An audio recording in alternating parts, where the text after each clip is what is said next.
1854 di sebuah bangsal militer pada masa Perang Crimea, Florence Nightingale berdiri di sebuah tempat yang ia gambarkan sebagai tempat yang lebih buruk daripada neraka. Saat itu, musuh paling menakutkan bagi para prajurit bukanlah peluru atau ledakan meriam, melainkan kebijakan kesehatan yang mengabaikan sanitasi dan pencegahan infeksi. Nightingale melihat sebuah ironi.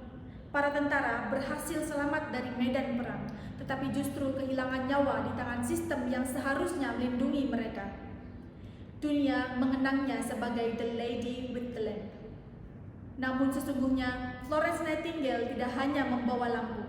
Ia membawa data, ia membawa bukti, dan ia membawa keberanian untuk mengubah kebijakan. Ia tidak hanya merawat pasien, ia mengubah sistem. Saya Dian Novia, dan hari ini saya berdiri di sini untuk menyampaikan satu keyakinan.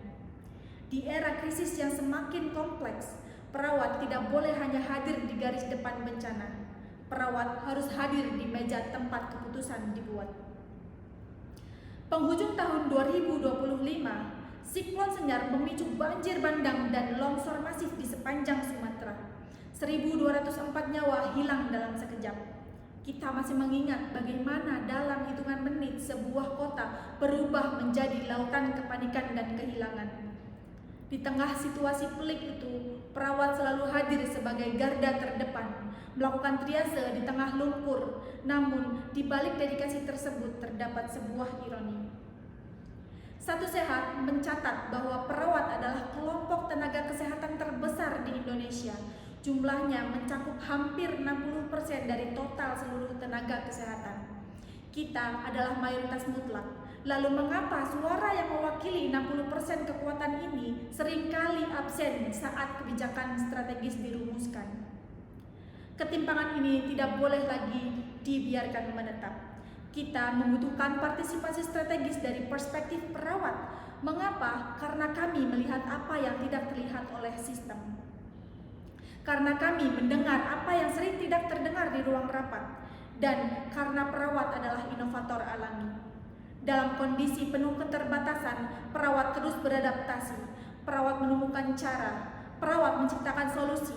Namun, jika seluruh pengalaman dan inovasi tersebut hanya berhenti di lapangan, maka kita akan terus mengulangi kesalahan yang sama. Seperti yang pernah dikatakan Albert Einstein, melakukan hal yang sama berulang kali dan mengharapkan hasil yang berbeda adalah sebuah kegilaan. Pertama, keterwakilan di ruang legislatif. Kita butuh perawat yang berani menduduki kursi Komisi Kesehatan untuk memastikan anggaran mitigasi bencana berfokus pada penguatan kapasitas manusia, bukan sekedar infrastruktur fisik. Kedua, peran strategis di BNPB dan BPBD.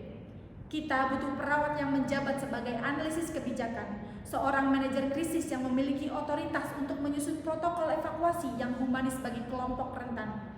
Dan yang ketiga, kepemimpinan di rumah sakit.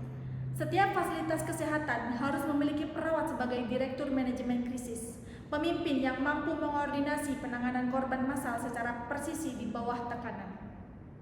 Florence Nightingale pernah berkata, jika tidak ada seorang pun yang merasa tidak puas dengan apa yang mereka miliki, dunia tidak akan pernah mencapai sesuatu yang lebih baik. Ketidakpuasannya terhadap sistem yang gagal telah melahirkan perubahan besar dalam dunia kesehatan.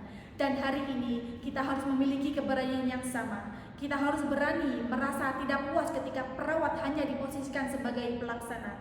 Kita harus berani merasa tidak puas ketika pengalaman lapangan tidak didengar. Dan kita harus berani melangkah dari sisi tempat tidur pasien menuju meja pengambilan keputusan.